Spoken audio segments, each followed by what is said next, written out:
Creepy Harvard professor blames anti-lockdown protests on Christians who believe in the afterlife. Karl Marx, long dead, could not be reached for comment. I'm Dr. Duke, she's Katie, and this is The Dr. Duke Show.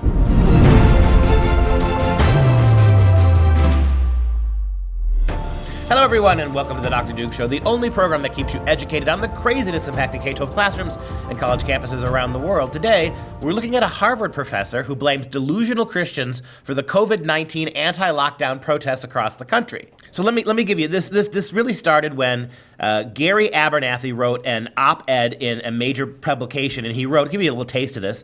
Polls conducted since the outbreak of the novel coronavirus pandemic find that Democrats take the virus more seriously than Republicans and are more willing to support restrictive government edicts in response to the outbreak. He writes that like it's a bad thing, especially now that weeks later, we have been completely vindicated. Things are opening, numbers aren't going up. All of the gloom and doom that we said was going to happen didn't happen.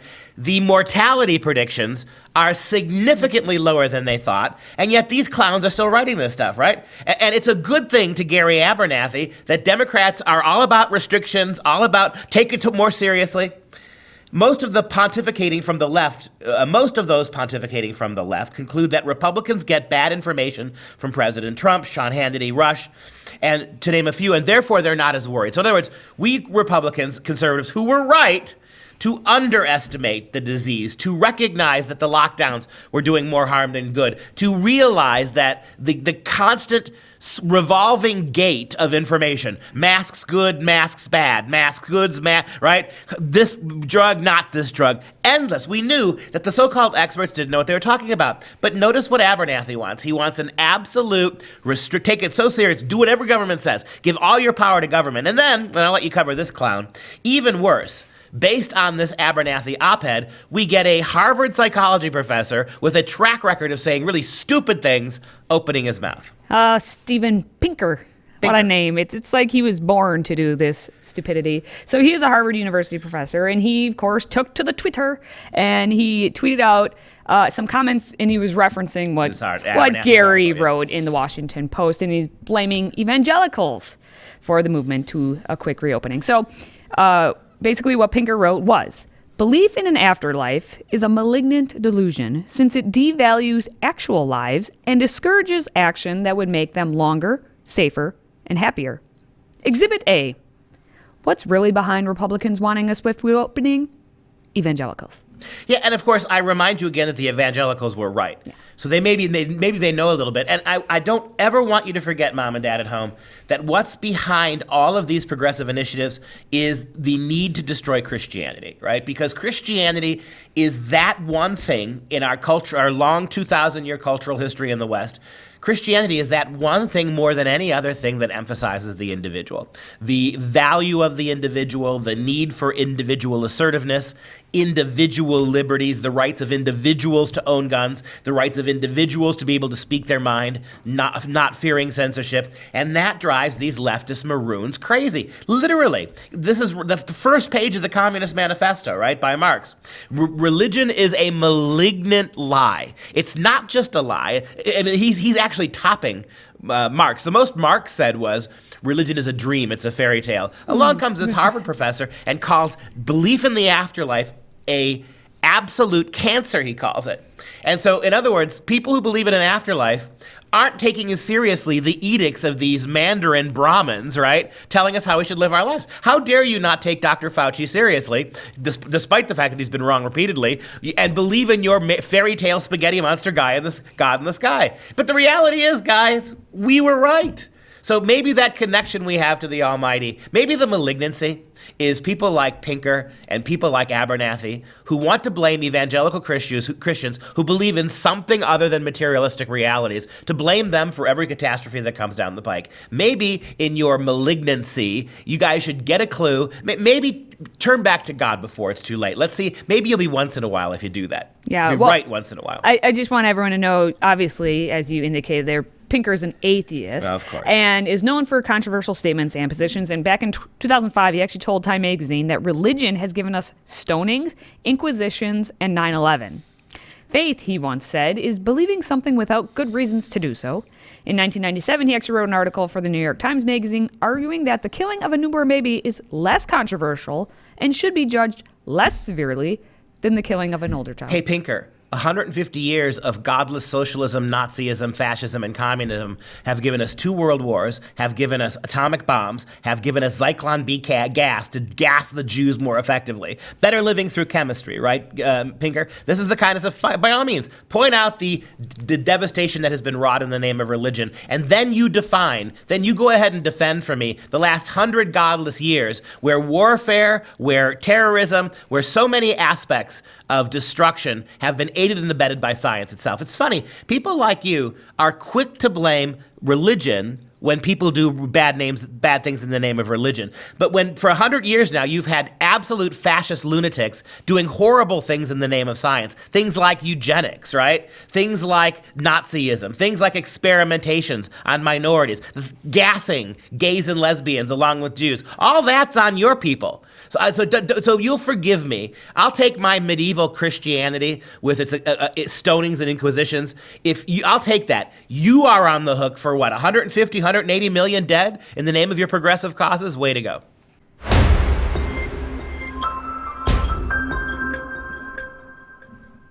Okay, we're going to move on, but actually we're going to stay with Harvard because they have a lot of Looney Tune professors. And we are back with our good friend who hates homeschooling. This time, Salit and company have written an op-ed where they're basically saying, hey, stop bullying us. We just don't like homeschooling, but stop bullying us. This is the same Barthollet who was going to host this anti-homeschooling convention at Harvard. A lot of pushback. It was canceled. They're going to try to do it next year. Mm-hmm. She's the one who's been attacked by even atheists have attacked her. even big government types have attacked her for her attack. Now, she's a tenured Harvard professor. She's attacking homeschooling. Mm-hmm. She has got the Department of Education. She has got 60 million American kids at the point of a gun in public schools. She's got the entire power of the most powerful teachers unions in the country. She's got all liberal politicians. She has got all of our taxpayer money due through conscripted through taxation to pay for these failed government schools. And because a couple of people like Mike Pompeo and Ted Cruz actually defended homeschool against her insanity, she's being bullied. She wrote an article in a sociological journal. Nobody else would publish it. Yeah, sociological journal. That's like joke, right? When you hear sociological journal, just think about 4 people from the Southern Poverty Law Center in their basement putting together this thing on a copier, right? That's what it is. This pretty much is. Well, in this lovely little Don't bully me article, she says, we share several concerns about the current unregulated state of homeschooling. For example, there are no effective safeguards to ensure that homeschooled children receive a minimally adequate education designed to prepare them for future employment and citizenship. I got to stop you. Of course you do. She's mad because there are no regulations that guarantee them a minimum education. And that she gave the secret away. What are your kids going to get in the public schools? They're going to get a minimum education. What she's angry about, and she would never admit this, is those kids are getting a better education, right? Notice what we said Common Core was. Common Core is literally the lowest common denominator education. In the name of social justice, not education, you lower everything so the low-achieving kids don't look so bad, and the high-achieving kids get their privilege checked, right? She's really angry. She wants minimal basic standards when almost every single homeschool program and every single homeschool family exceeds what the public school is doing. She continues, there's no effective oversight to ensure homeschooled children learn basic science, mathematics, or social studies, and it's highly unlikely that every parent is capable of adequately teaching a child. There is no regulation that requires, so she's mad because, again, there's no regulation that gives them a basic understanding of history, math, and science. Well, we know with all the regulations placed on the American public schools, our kids are not learning history, math, and science. Again, this is the worst kind of doublespeak. You're taking what's wrong with the public schools, and you're blaming the homeschoolers for not blowing it the way you are, right? The hypocrisy for this woman to say that we can't guarantee that homeschool kids get a basic minimum education in science and math. They're not getting it in their public schools. Yeah, she continues on with about how some of these parents were high school dropouts and how dare they then want to teach your children. But then she gets to the crux of all her stuff, whereas there is also currently no mechanism designed to provide homeschooled children with anything like the protection against a harmful home environment that they are afforded in schools, with staff legally required to report signs of suspected maltreatment. This failure has contributed to several recent high-profile cases of egregious child abuse. They're high profile because every time you find one, this is one case of abuse in a home is proof that the whole thing is wrong. Meanwhile, we've got up to 10% of American public school kids who argue that they have been sexually or physically or violently abused on their public school campuses. And we're going to talk about a teacher who did that this week. We are going to do that just today, this week, right? Mm-hmm. And so that's 10% of 60 million is 6 million kids. Those are 6 million low-profile cases because you found one homeschool family where kids were kept in abusive situations.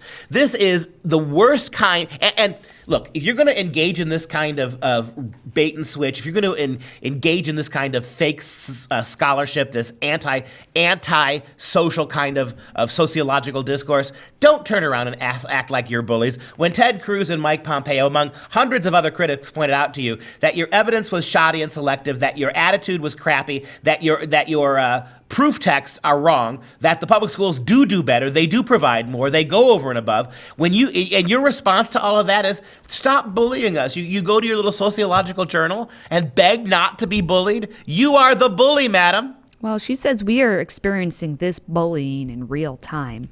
Her quote. Yeah, I know. Her quote. Okay, well, we're going to go talk to another professor. I wouldn't say a lecturer. He's a guest lecturer at UCLA who also would probably just join with Elizabeth and talk about how we need to get rid of homeschooling. But he takes it a step further. Also charter schools, get rid of it all. Just get it. UCLA lecturer and visiting scholar with the Nazarian Center for Israel Studies, Shael Ben Ephraim. He's Professor Son on Twitter. That's what he put his name as, Professor Son. He wants to ban homeschooling and charter schools in comparing himself to Stalin. Hey, Jewish visiting professor, you do realize, don't you, that Stalin killed Russian Jews all over the place, all over Eastern Europe. The communists killed Russian Jews. And does it make you a little bit nervous, Jewish associate professor, visiting professor? Does it make you a little bit nervous that it was the same kind of things you're advocating for, the banning of homeschooling, the banning of charter schools? That's exactly what Hitler did. You remember Hitler, right? Surely somewhere in your cultural memory, Jewish professor, a visiting professor, somewhere in your cultural memory is what happened to your peers, your Jewish peers, about 80 years ago. Do you remember that? You're calling for exactly the same thing the Nazis called for. You're behaving in your praise for Stalin. You're mocking, I guess I'm Stalin now. And if it takes Stalin to get rid of private schools, I'm all for it. What happened to highly educated the highly educated class of Jews, Russian, Latvian, Eastern, all across Eastern Europe? What happened to a highly educated class of Jews because of your buddy Stalin? And the fact that you can stand there now, 80 years distant, in the freest country in the history of the world, one of the great meccas for Jewish people outside of Israel to come. There are more Jews living in America than there are Israel, and living prosperously, not being persecuted. And you want to kill homeschooling and charter schooling. Why exactly? Well, he said it in his tweet. He said, I'm for banning home and charter schools, mandating taxes from rich areas be spent on education in poor areas, and raising the salaries of teachers everywhere. I want the less fortunate in this country to have a chance at great education. If that makes me authoritarian, I'm Stalin. Do you understand, right, that most homeschool families aren't rich? You understand, right, that most homeschool families are actually below the line that you would consider wealthy? You know, the moms that do the homeschooling, they don't get paid to do it. They educate our kids at a higher level. They educate our kids by a recent survey to be more racially inclusive than your public schools do. Again, you got to ask yourself one thing. Put your liberal beer goggles aside. You're like a drunken liberal in the bar at 2 a.m. and every social program looks really sexy all of a sudden. Those 4,000-pound bloated programs. Put your liberal beer goggles down and take a look at your own cultural history. A history that's supposed to value education. A history where Jewish schools do not toe the party line, where they go their own way, where they're fighting in places like Monsey, New York. Orthodox Jewish schools are fighting to remain what makes them great at the expense of your one-size-fits-all education.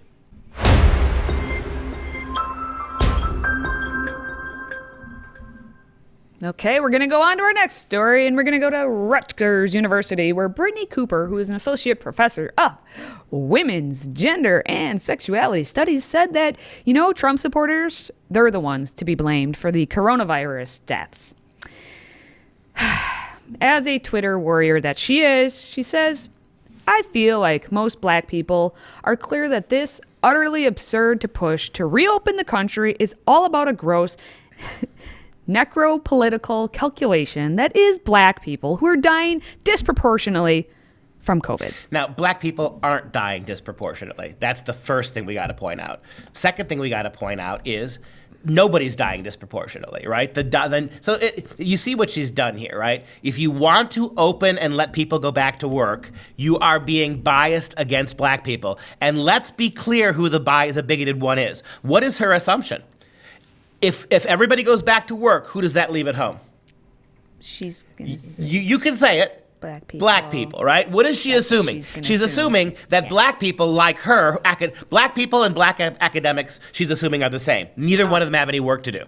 And what does this Stacey Abrams lookalike have to do but get on Twitter and tweet necropolitical, right? That we're opening the country again. And again, I got to remind you, we were right to open the country. Opening the country again is going to kill black people. But of course, the riots, those aren't going to kill anybody, right? So the riots are fine. And if anybody gets killed in the riots, it's for a good cause, right? Well, she continued. She does continue. Because she's a Twitter warrior. In every way, she goes on and on and on.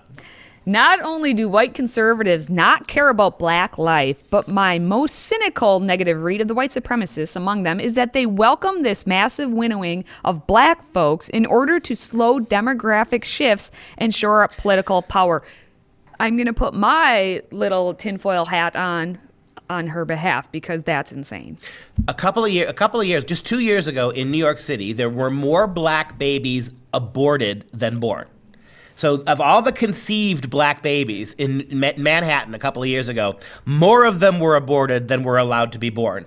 And that black genocide means nothing to her. Because I pretty much can guarantee you that's mostly white doctors killing those black babies, right? For a company like Planned Parenthood, whose founder, Margaret Sanger, was an anti-black eugenicist, that doesn't bother her, right? What bothers her is going back to work is going to jeopardize black lives. Oh, and what do we see in Minneapolis? We saw the governor and the mayor of Minneapolis, the governor of Minnesota, actually begging the protesters to wear masks. Whereas if you go to church, 50 of you in a church, we're going to write you a $1,000 fine. But if you're on the street, please be careful. And so all of a sudden, social distancing doesn't matter when it comes to black rebellion in the streets. And being the Twitter warrior that she is, she still was not finished. Earlier in her rant, she actually insisted that Trump supporters are, quote, literally willing to die from this cluster-effed COVID response rather than admit that absolutely anybody other than him would have been a better president. And when whiteness has a death wish, we are all in for a serious problem. She says that anybody other than President Trump would have been a better president. Well, apparently she is like Stacey Abrams, and she is taking to Twitter to, campaign for her maybe 2024. We'll see what happens with her. I'm guessing pretty much nothing because, as she also says, Black Lives Matter, Black lives with hypertension, diabetes, and asthma matter, fat Black lives matter, all Black lives matter. Yes, as in all lives, too, not just... Except conservative black lives, except for unborn black lives. You seeing a pattern here? Yes, I do see a pattern. Frickin' hypocrites.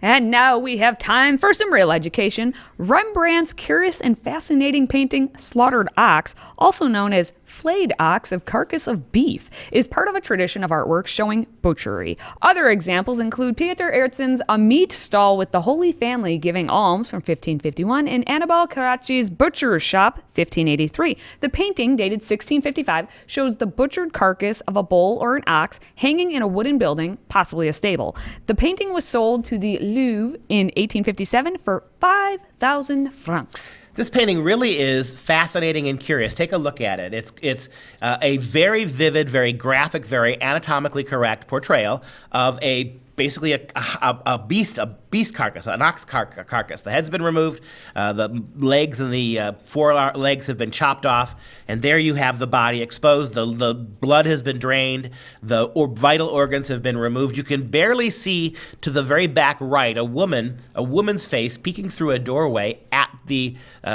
piece of slaughtered meat. And the question becomes, has been a mystery ever since. What is he doing? First, a couple of things. One, we a couple weeks ago, last week, we did a instant classic about anatomy, how anatomical drawings of human bodies were becoming more artistic. I think that's part of it here. That Rembrandt was very concerned about anatomical issues, as were all artists of the 16th and 17th centuries. The more we uncovered the mysteries of the human body, the more bodies and anatomy mattered. But more than that, it's also a veiled comment on the prodigal son. This is perhaps the fatted calf that has been killed when the repentant son returns. And if you think about some of Rembrandt's other paintings, including a really moving one about the prodigal son on his knees embracing his father, it's not a stretch. The third and final way you can look at this is that the slaughtered ox, is a symbol of Jesus. Notice that it's hung on the cross. All the blood has been drained from the body. Jesus gave every last drop of his blood, we're told in the Gospels, up on that cross. Also, oxes were sacrificial animals. Oxes, like lambs and sheep, were offered up by the Romans and by the Jews to the Romans to their pagan gods, Jews to Yahweh. They were offered up as a way of propitiating the gods or God, or offering sacrifice. And so the idea there that you have this picture that's being carefully watched by a woman through the window who could potentially be the mother of God, right? You have a nice little analogy here. One other possible reading is the homobula trope. Homobula means life is a bubble. This could be a vanitas image, right? About how the fleetingness of life, the vanity of human, the book of Ecclesiastes, vanity of vanities, all is vanities, how time and change are the real enemies to human happiness. Mortality, physical mortality, is only an end in a materialistic sense, not a spiritual one. So all those really fascinating possibilities over one very interesting and very curious painting by Rembrandt. You can choose which one you think is most accurate. All right. Well, as always, you can follow us on Facebook and Twitter. And if you have a question for our Friday Q&A, visit freedomproject.com/askduke or send us a message on social media.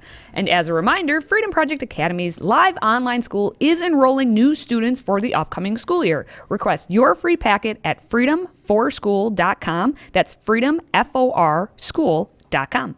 Now, let's wrap things up with our fun fact of the day. In 1895, Joseph Stalin's mother sent him to a seminary in Georgia, the country of Georgia, and he rebelled against studying scripture, instead choosing to read the writings of Karl Marx, and he joined a local socialist group. He became an atheist, and in 1899 was expelled from the seminary for failing to attend exams. So now you know. You have a stupid rebel who goes on to become an atheist socialist. Does that sound a little bit like Al Gore?